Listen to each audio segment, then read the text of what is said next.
And thank you for joining us tonight. I am Diane Lewis, this evening's Master of Ceremonies. I am a member of all three organizations presenting tonight's event.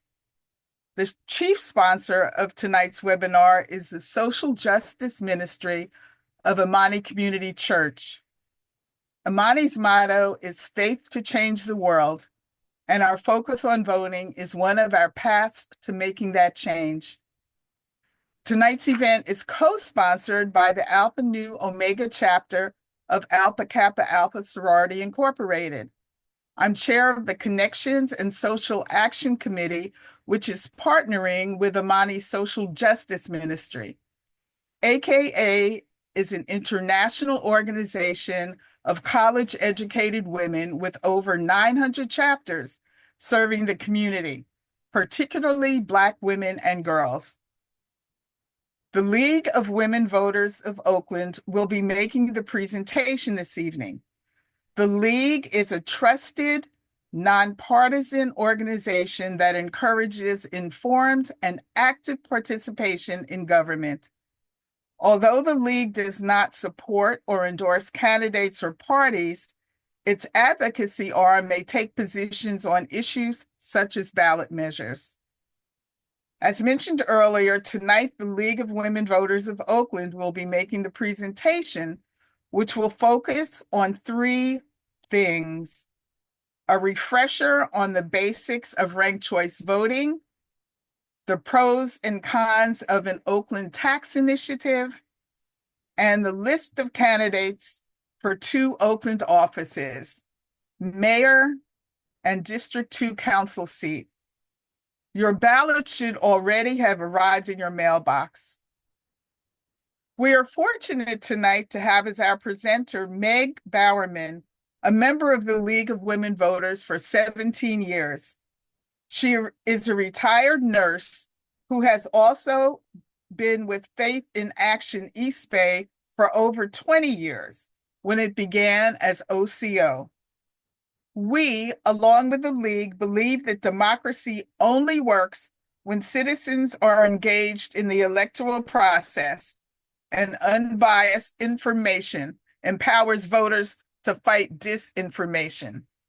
Meg will be presenting information to help us make educated decisions as we vote in the special election. Before the presentation begins, as a matter of courtesy, please keep yourself and your phone muted and turn off any other electronic devices.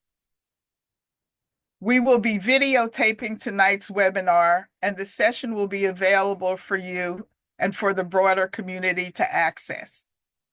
Please use the chat to submit your questions.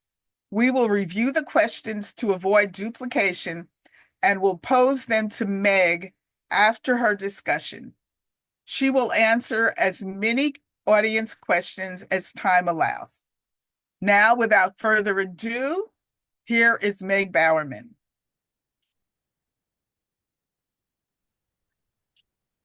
Good. Thank you so much, Diane, for that gracious introduction, and it's really a pleasure to be with all of you. So I just wanted to make sure I got unmuted, and thank you, May. So let me get my slides ready, and we will begin. Well, before we begin, that's a slide presentation. Diane did a great job of mentioning a few things, but I thought I'd mention that the actual election is April 15th. The deadline to register to vote is March 31st. So you should be registered. There are contingencies to register in a voting place that day, but we highly recommend that people register to vote before March 31st. As Diane mentioned, your ballot came. You got your ballot, and there's no postage needed. Oops, I've got a blurred background, but you know what it's in the mail. And your Oakland voter information guide, and then two other guides that give you a lot of information that I'll go over tonight. But I just thought I'd mention that all of that should have come in the mail. You can track your ballot, and I'll put that in the chat. Where's my ballot.sos, california.gov. And the polls, the hand-delivered ballots must be to the polls or drop box by 8 p.m. There are 3 ways to vote: mail your ballot, or drop your completed ballot in a 24-hour ballot drop box, and you can find a drop box near you that's in your booklet. And then you can vote in person. There are 26 locations in Oakland where you can drop off your ballot. So the voting centers are open from 7 a.m. to 8 p.m. on that day. Okay, so without further ado, it's great to be here, and Diane mentioned a lot about the league. I'm going to reiterate a little bit more. By the way, this past year we celebrated our 100th anniversary.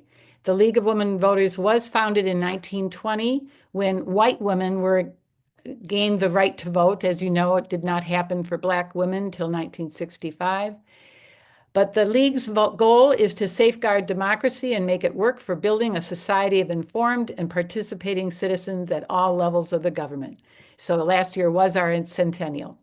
So this slide emphasizes what Diane mentioned. We have an education component and an advocacy.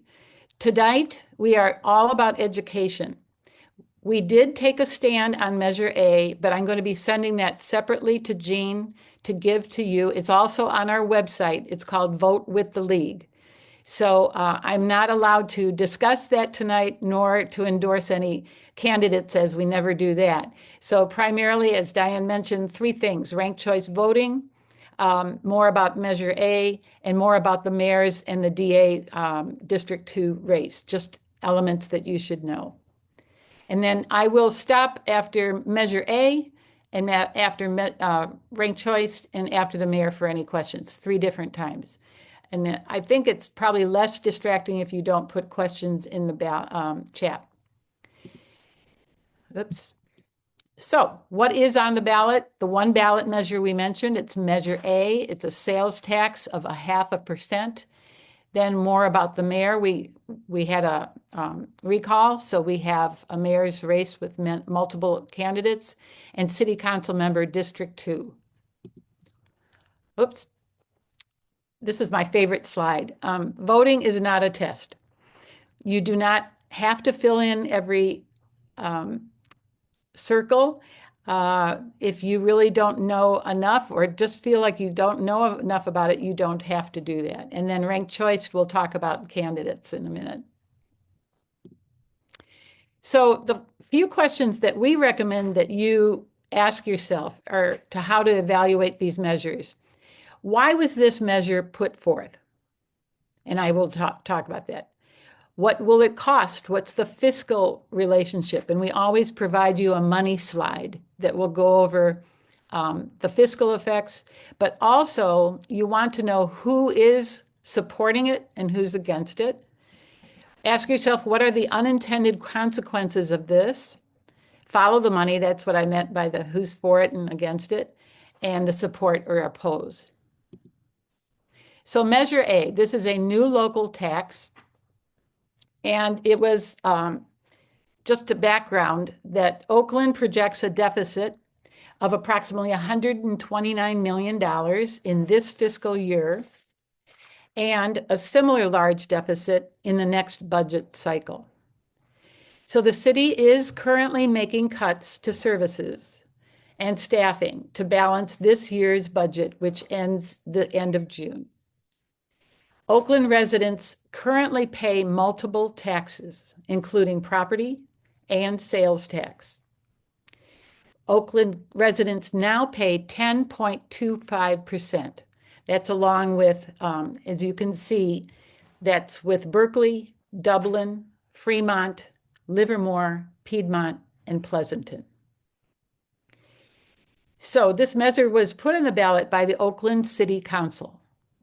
It proposes a new local tax, which will increase the total sales tax by 0.5 cent. Therefore, 10.75% would be the new tax for 10 years. I'm sorry, something's occluding my, yeah. So it's a 5-cent increase on $10 worth of goods is another way to look at it. 6 other cities currently have the 10.75%. Union City, San Leandro, Newark, Hayward, Albany, and Alameda. And this is a general tax. The measure does not require that the tax revenue be used to fund any particular programs or services. So the example is if you buy a packet of detergent that's priced at $10 and this measure passes, you will pay 5 cents more than you would. So it's from $11.03 to $11.08.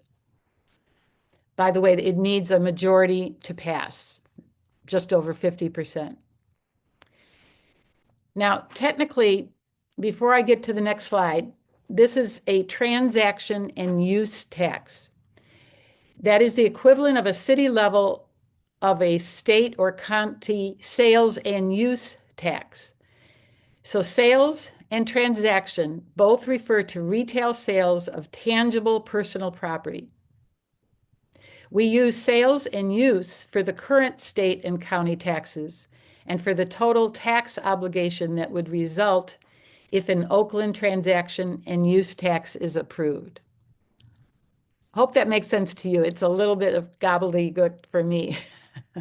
Well, I'll do my best. So what are the fiscal effects? This measure is projected to raise $29.8 million every year for 10 years. And the tax is a general tax, and the measure does not require that the tax revenue be used to fund any particular programs or services.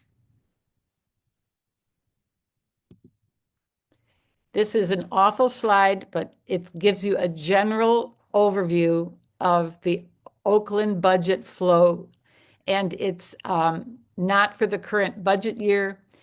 What it proposes is how discretionary funds go and non-discretionary funds go. I can provide that to you if you would like, but it's on the City of Oakland website. So this is the money slide I referred to. On the left, the amount as of about 3 weeks ago raised is $188,000. The people in bold letters are the signatories, such as Barbara Lee, Seth Euler from the Oakland Firefighters, Mary Brad from United Seniors, and Lauren Taylor, former Oakland City Council member. So the amounts of money are listed up there. The people against is Gene Hazard on that side. I do want to point out when I had my training, one of the league members mentioned that there is an error when you look in Measure A in your booklet, that Gene Hazard made some mistaken mentions. And I should have written down the page here. It's on the rebuttal to the argument in favor of Measure A. He mistakenly says that it is notable that the League of Women Voters has chosen not to support this proposed measure. I'm just going to leave it at this, that's not accurate. When Jean gets what we feel, it's not a no. And then he has another misspoken truth that this is unconstitutional. So a lawyer on our league pointed those two things out, and I'm just adding that to our slides. So again, a new local tax. Well, I'm so sorry. I wanted to make sure I talked about Jean. The supporters say, given Oakland's critical financial situation, the tax increase is needed to help prevent further cuts in services. And the supporters say that this tax increase would help Oakland broaden its tax base and support essential services. The opponents say Oaklanders should reject tax increases until the city earns voters' trust by managing costs and budgeting responsibly. The opponent also says that the total tax burden is too high when all general and special taxes are considered. So I just outlined those.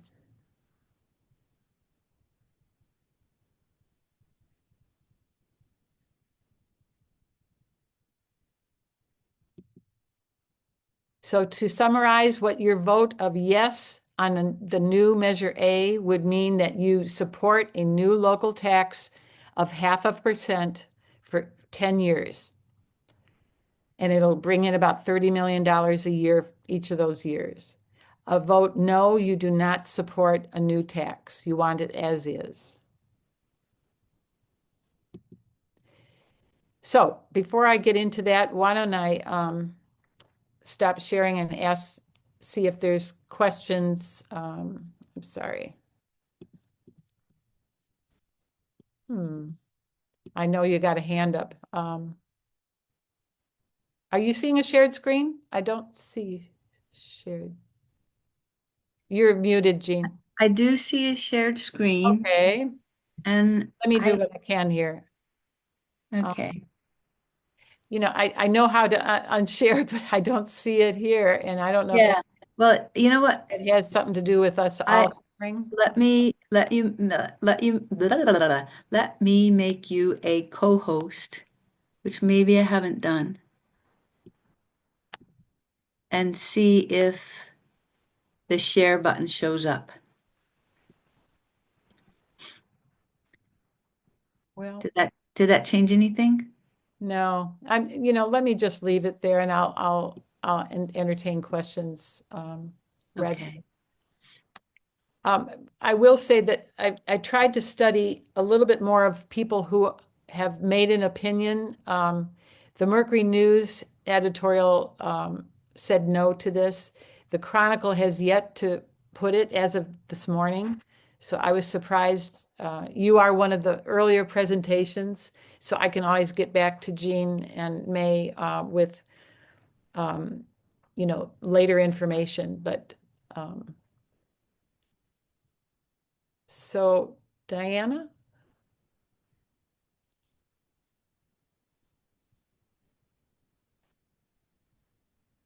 Okay, the host had to unmute me. Thank you. Yeah. So I do understand that there are folks like Gene Hazard who are opposing it, but I'm wondering if any of the opposition has any suggested remedies for the deficit. Yeah, well, it is in your booklet. Sometimes we do this for brevity, just for a bigger crowd. And may I say one other thing? Sure. Although I have received my ballot, the booklet actually just came. So everyone doesn't have everything at the same time. So Thank you. one of the reasons the session is valuable. That's really unfortunate. I mean, we still have time, as you know, but mine came a little bit, well, 2 weeks ago. So I'm just, I'm just looking at his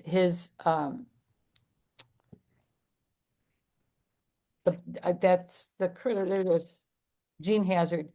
I'll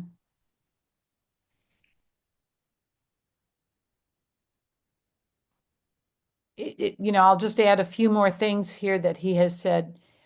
He feels that if passed, this measure will not be able to generate 29.8 million annually. I realize that doesn't answer your question, but there are no enforcement regulations nor penalties. So I think he would say that it's poorly written and he would want more things built into it. Without any enforcement mechanism nor penalties, this measure has no effect or impact. So that would be part of it. And then, as you know, these booklets, they go argument for and against. So he said this is not a sales tax. Assembly Bill 155 was the enabling legislation in this use tax.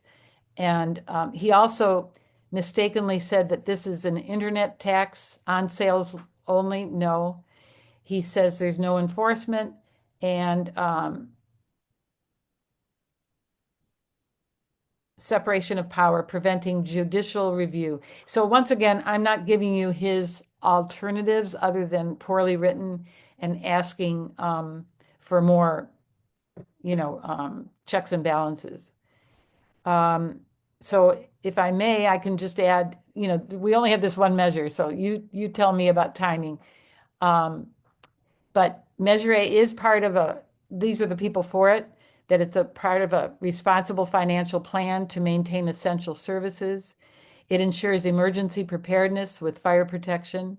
It will fund potholes, pothole repairs, repaving. It improves public safety by hiring more police officers. It protects youth programs, after school activities, includes strict accountability measures, they say, and an independent audit and a citizens oversight commission. And Measure A sets Oakland's sales tax rate at the same amount as 6 neighboring cities. And that, yeah, I hope that helps a little bit, Diana. Jean, Meg, is there somebody? yeah.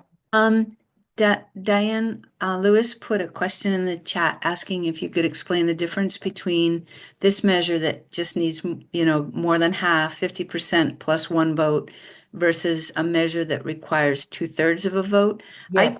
2/3 of the votes in order to pass.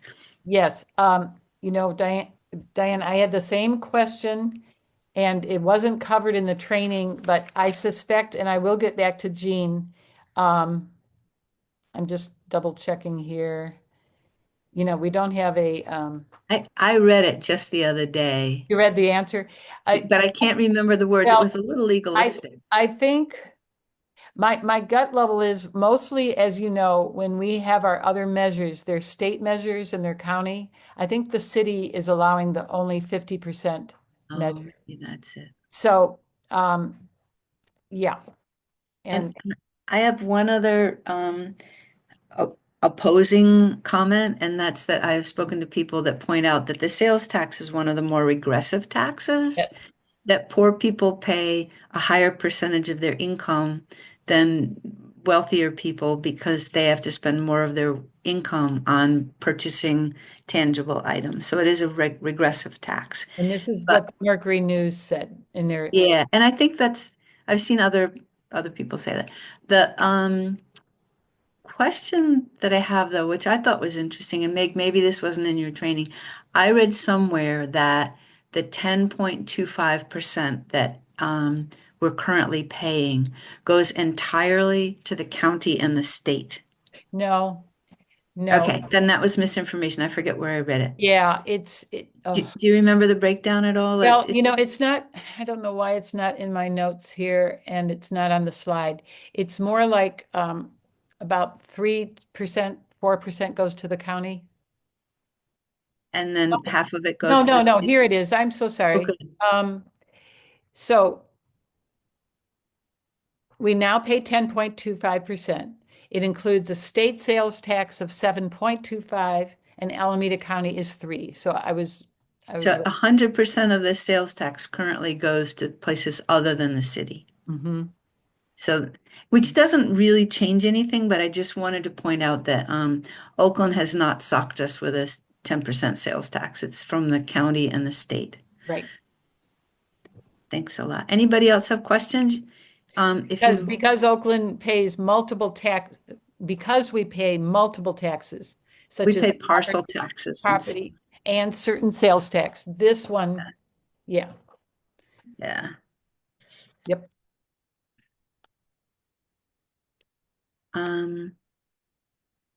Any other questions? Okay. Well, since I'm still sharing, I've not had this happen before. I'll just go right into ranked choice. So you're still seeing ranked choice? Yeah. Yeah, great. Okay. Now this one will be a little bit longer to, now I see my stop share, but that it was lost on me. Okay. So now ranked choice. Little bit of history. Oakland historically, flashy fingers. Oakland historically used a primary in the spring and the general runoff election system in November. And this ensured that whoever was elected had a majority of the people voting, choosing them. Because as we know, the primaries, we have less people showing up for the election. And April 15th is not to be confused with a primary. This is a special election. So not infrequently, candidates were elected at the primary by receiving by receiving more than 50% of the vote. If you received more than 50% in the primary, you did not have to go through the November election. So why the primary and general system was concerning were 5 points. People felt that the primary electorate was less representative of population. It was whiter and older. A second concern was that even when no one won, non-traditional candidates were eliminated in the primary. A third concern was that negative campaigning was growing. Fourth, when winner was chosen in the primary, there was a long time before someone actually took office. So at best, June to January, sometimes March to January. And then last, the cost to the city of dual elections was a concern, but it was a minor concern. So a coalition came together to support changing to ranked choice voting. It looked for an alternative that would ensure that elections would be decided by more representative group of voters. And a second reason was that anything that might help reduce negative campaigning.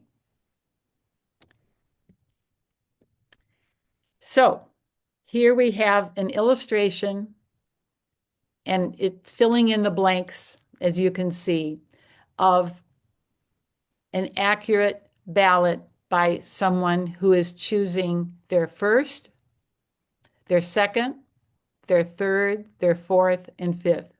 That'll keep going. I hope it's not too distracting. Pretty soon I'm going to show you some ballot measures that are not done accurately.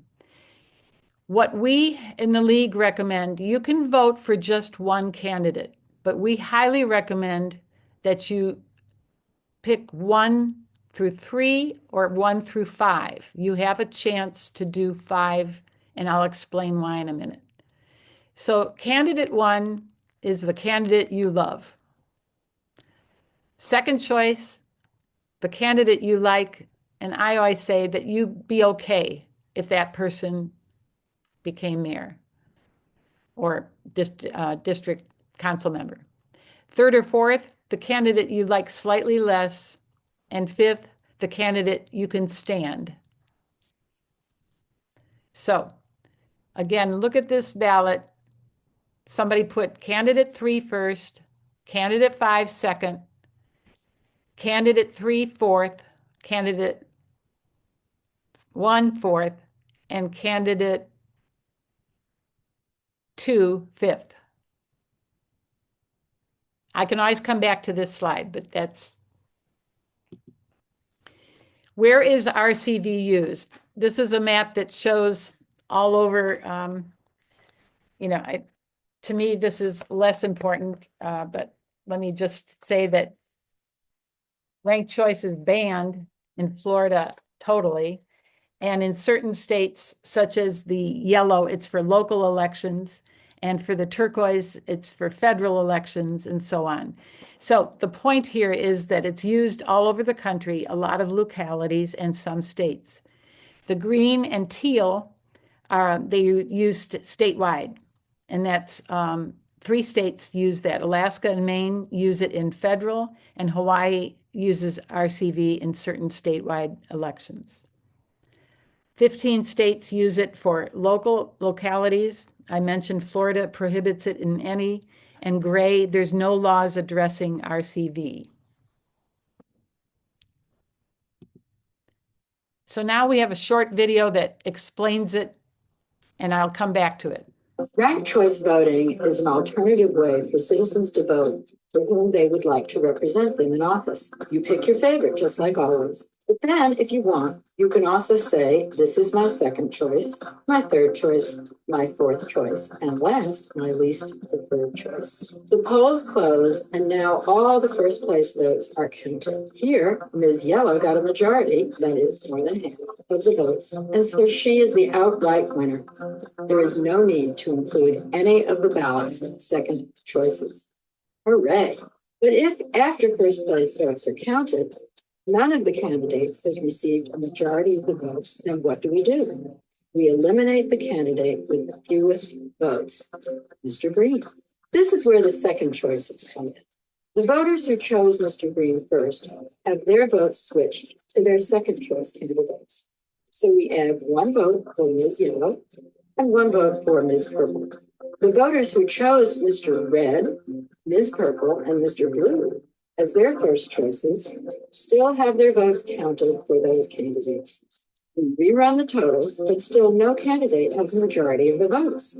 Again, voters' second choices are relevant. The voters who chose Mr. Red first have their votes switched to their second choice candidates. So we add two votes for Ms. Yellow, one vote for Mr. Blue, and one vote for Ms. Purple.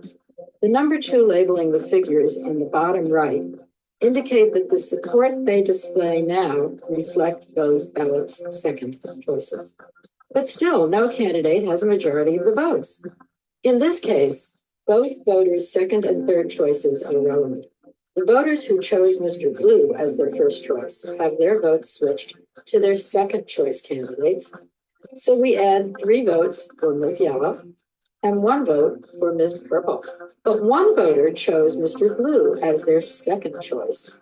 So that voter's support must move to their third choice, specifically a vote for Ms. Purple. The number 3, labeling the figure in the center, indicates that the support it now displays reflects that voter's third choice. Now, Ms. Yellow has a majority of the votes, more than half of the votes, and therefore is winner. There is no need to include any further choices of the ballots. Hooray! Ranked choice voting is an alternative. Ranked choice voting is an alternative way for. Okay. So the takeaways, just a second here. The takeaways from this video, let me just summarize. You can vote for up to 5 candidates, but vote for only 1 candidate per column. You don't have to vote for 5. And if you don't vote for 5, then if the candidates you vote for are eliminated before the final votes, your ballot won't be part of the final decision. If you vote for more than 1 candidate in a column, your ballot won't be counted, and I'll explain and show what that would look like. So again, I'm just going to reiterate, first choice, you vote with your heart. Who do you really love or at least like the most? Second, vote with your head. If your first choice is eliminated, is there someone you still like? Then keep up that logic for third through fifth choices. Third through fifth choices, who would you be willing to live with if there were a runoff election? Which one would you vote for? And I'm going to explain faulty ballots, but as you can see in 2024, the city of Oakland had a lot of what we call overvote rate. They were not counted at all, the ballots, because of doing things such as voting for my candidate 1, 2, 3, 4, 5, and I'll show you in a minute.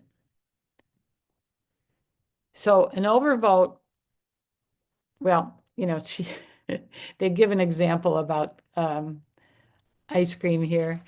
Hold on. Just a second here.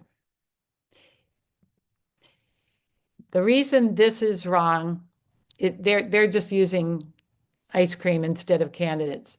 If I'm going to go and get ice cream and strawberries my first choice, that's fine. But my second choice can't be chocolate and vanilla.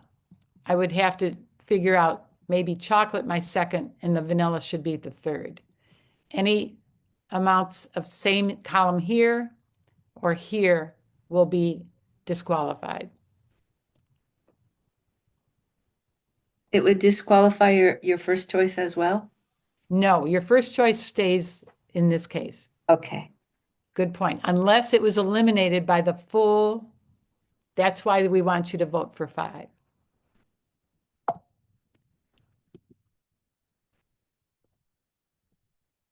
So I just mentioned these strategies. Vote with your heart, your brain, and who you could live with. And let's go back and now start, stop sharing and see about questions. So I'm prepared to also point out in your booklet, if that video is a little bit too much for you, I thought the booklet did a great job, and I'm going to just reiterate a few things for it. So again, it's on, ranked choice voting in your booklet. Mark the first column for your first choice, mark the second column for your second, third, and so on. You can rank as many candidates as you like, up to 5. When somebody votes, like for vanilla all the way across, that's an overvote and it's disqualified. I just want to, we eliminate the candidate with the lowest number of votes.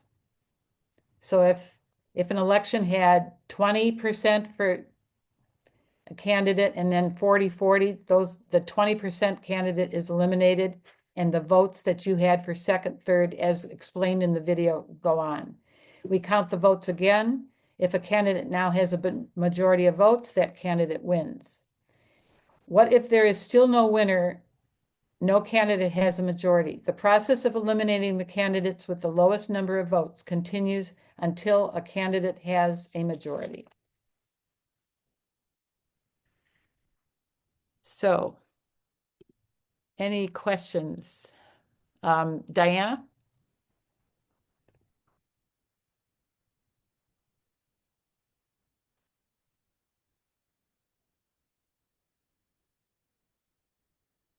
She might have to be unmuted again. I'm not sure. Yeah, she's waiting to be unmuted, Diana.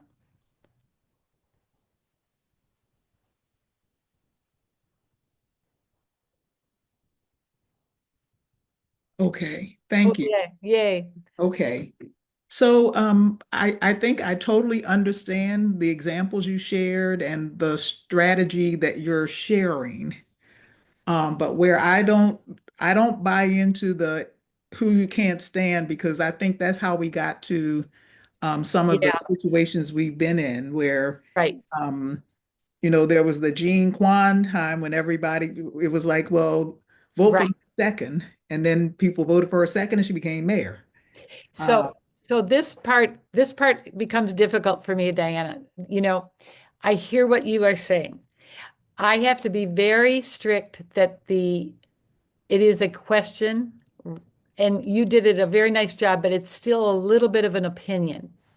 And okay. so Okay, but I guess here's and what I understand. So okay, but I guess what I want to be clear about is that what you're offering as a strategy is also an opinion, because well, that's right. people That's have right. the right to only vote for one person if they want to vote for the person they love, That's right. have the right to vote for someone that Yeah. they're okay with. But they don't really have to vote for somebody they can't stand just to make sure you have 5 votes. Very good point. And so And I'm going to be less that strict about it because it's not on a measure.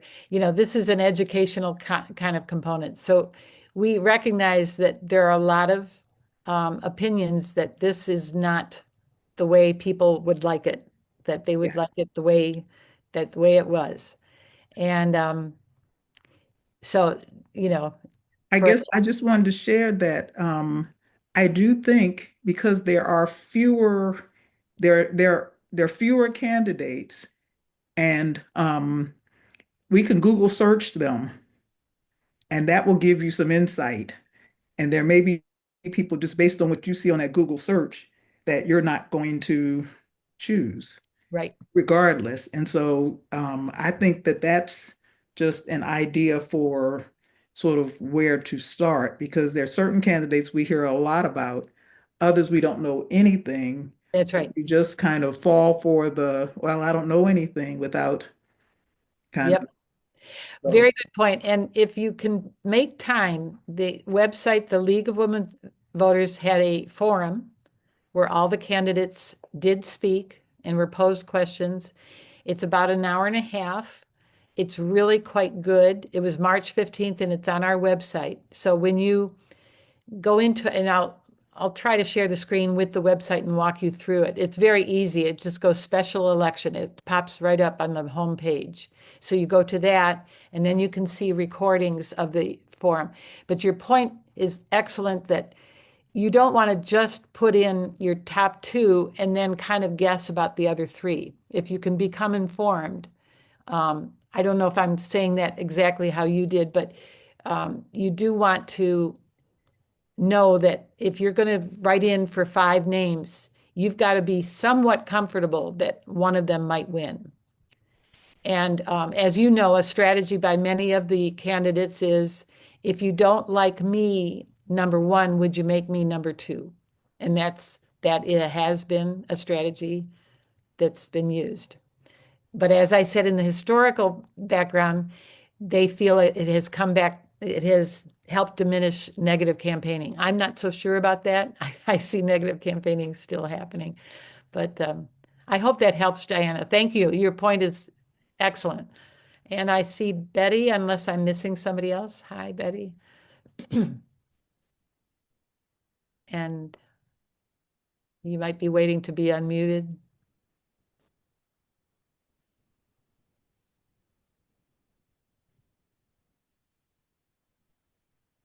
Hi, Meg. Thanks for that description of, the entire kind of ranked choice voting. I think you hit it a little bit more towards the end of your statement about it just requires us to know more about the candidates, all candidates, when in detail, we've been taught to really just go, think about one person, right? And I think that's why it requires so much more um, kind of research on our behalf, but also interest, right? We have to be interested in 5 people now instead of those maybe 1 or 2 people. So I think that's also something that has kind of been a bottleneck I can see a lot of times for the ranked choice voting, whether it's to comprehension or also just understanding thoroughly how it works. Yep. Great. Yeah. And again, the website, I can't emphasize enough, I'm really in awe of a lot of the women at the league. This is just the one little thing I do. They really spend a lot of time and research on this. Jean? One of the participants asked if the video that you showed is available on the It is. website. It is. Is it Yeah. pretty easy to find also? Just sort of look Yeah. for April 15th. Yes. As soon as if there's time, I want to honor your time. We started at 6:30, but we still have one more section to go about, Okay. if there's time, I'd like to walk you through the website. Yeah. Okay. Any other questions, guys? Even though this is a smaller ballot, I remember thinking, and this is my first presentation, oh, this will take just 30 minutes, but the ranked choice voting really demands some details, and I personally like the video, but it does take at least 2 or 3 times to go over it. Whereas if it intimidates you further, I thought that the booklet here really did a good job of going over it. Maybe it's just different types of learning. I don't know, videos with animation and stuff. Okay, well, if it's okay, I'll start sharing again and we'll get to, this is now, remember, we don't endorse candidates. We're just informing you about the candidate race. And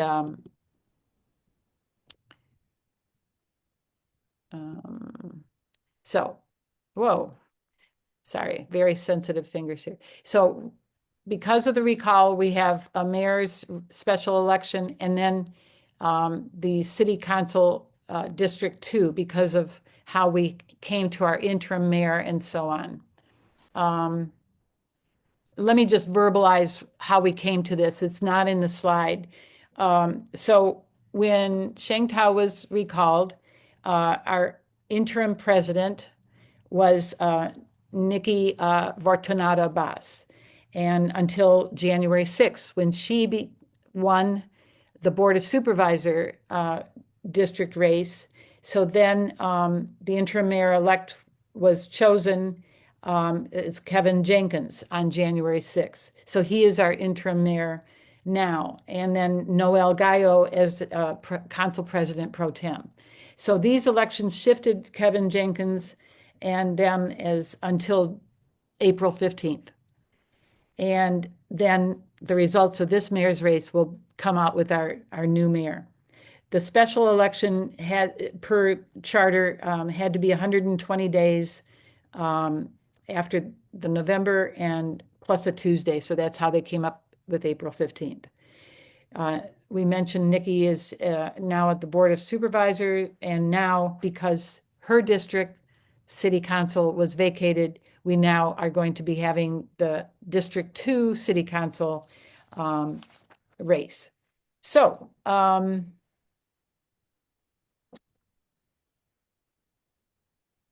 this slide just tells you a little bit about, at one time we had a mayor, I think it was Mayor not Pat Brown, I'm really aging myself, Jerry Brown had changed the way our city is run with a strong mayor policy. So this is a graph just showing you who writes the budget, the mayor, the city administrator, and the finance department staff. Who hires and fires the city administrator, the mayor. And who hires and fires the police chief, the mayor with the Oakland Police Commission. And who hires the city auditor, city attorney, or Board of Education members, the voters.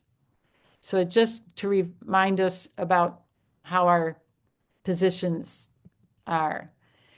Who finalizes and vetoes the budget, the city council majority. And who writes the legislation, the ballot measures, known as the bonds or taxes, and the charter amendments, those are the city council members. And also elects the council president and confirms the city administrator.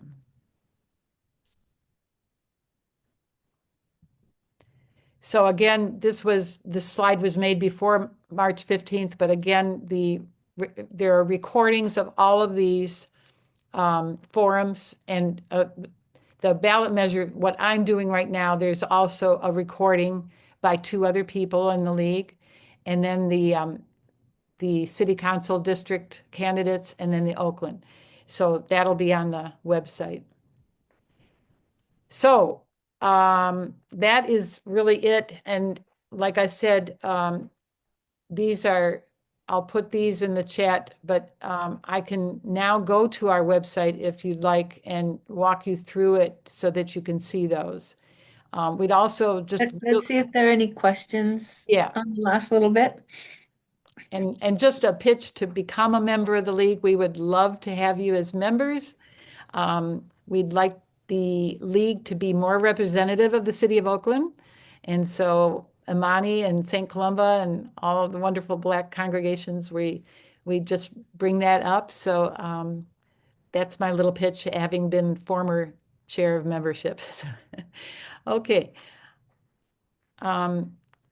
It could be on Measure A, it could be on ranked choice voting, and anything to do with the mayor's race.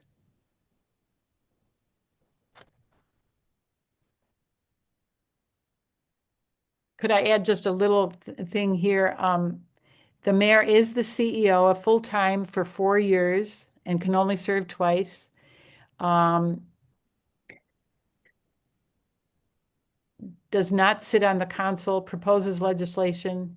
Some of these were not always in there. The mayor cannot approve or veto the city budget, nor can the mayor change the city charter or make resolutions.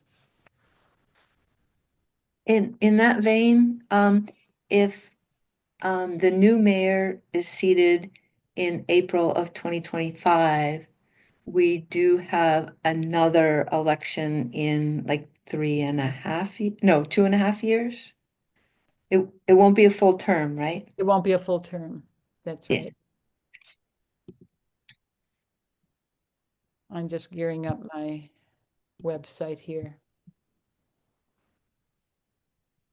How about if I go to the website just in case people have to leave? So you can see the website now. Yep. So that's our homepage, and I'm going right here to the Oakland Special Election.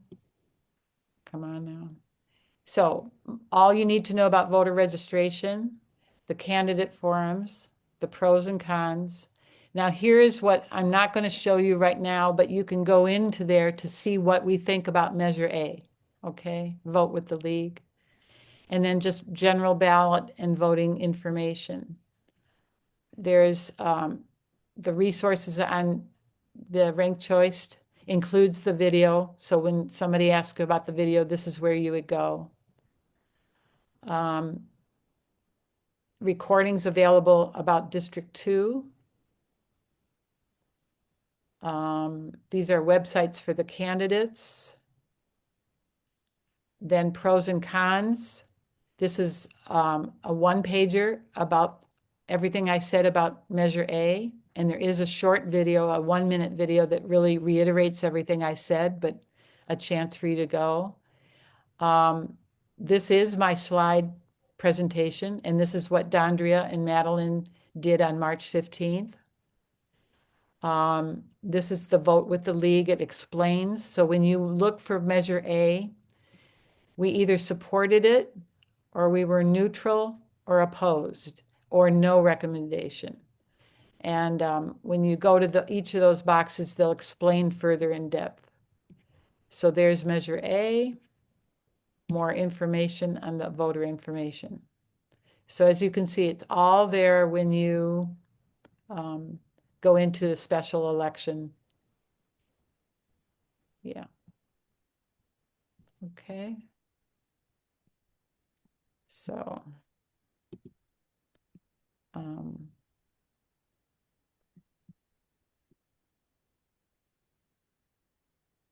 I'll just put this right in the chat too. Awesome. Carlo is saying, even though the first term is not a full term, the candidate who wins the first term will only be able to run for one more term, probably, right? Right. Yeah, It's not 2 full terms, but yeah. 2 terms. Cool.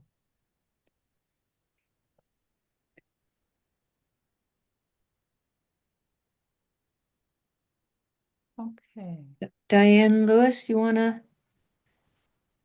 spiel us out?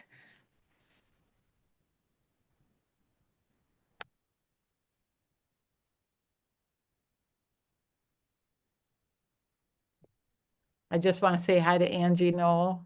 I haven't seen you in a while. It's so good to see your name.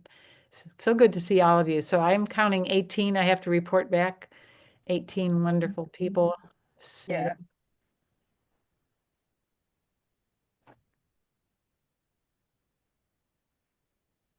So I will get back to you exactly, though. That was a good question that I had not double checked, that why we can do 50% on this tax and it has to be 2/3 on some of the others. Am I right? You can submit any other questions, Jean, that I may have forgotten, and I'll get back to you. Right. And we're suggesting that if there are any additional questions, you can put them in the chat and we will follow up with you. Members of tonight's co-sponsoring organizations do the hands-on work to help keep our democracy strong. If you would like to be involved with the men and women striving to make democracy work for all, consider joining either of the sponsoring organizations. You can find out more about Imani Community Church at their website, imanicc.org. And you can learn about the Alpha Nu Omega chapter of AKA Sorority at their website, which is Alpha ANU Omega 1929.org. If you'd like specific information about any of the organizations, again, please put your request and your email address in the chat, and we will forward that information and get back to you. We thank you, Meg, so much for the informative and engaging presentation you have made. We also thank Kristen Morris and Amela Wiley of the AKA Alpha Nu Omega Tech Committee, and Jean Moses of Imani Social Justice Ministry for facilitating this event. And last but not least, we thank you, the audience, for taking the time to join us this evening and for your thoughtful questions. Again, you should have received your mail-in ballot by now. If you have not yet voted, you can check your voter registration status and then register to vote at 411.org. You can register in person up to and including Election Day, April 15th. Be sure to complete your ballot, seal it, sign it, and return it by mail. Return it to a drop box or to a vote center. You may also vote in person during the days up to and including April 15th at the Alameda County Registrar of Voters Office or at a vote center. Encourage your family, your friends, your neighbors to register and to vote. This is an important election. Your vote is your voice. Again, we thank you for your presence and participation. We look forward to seeing you at future events. That's it. Good night. Thank you. Thank you all.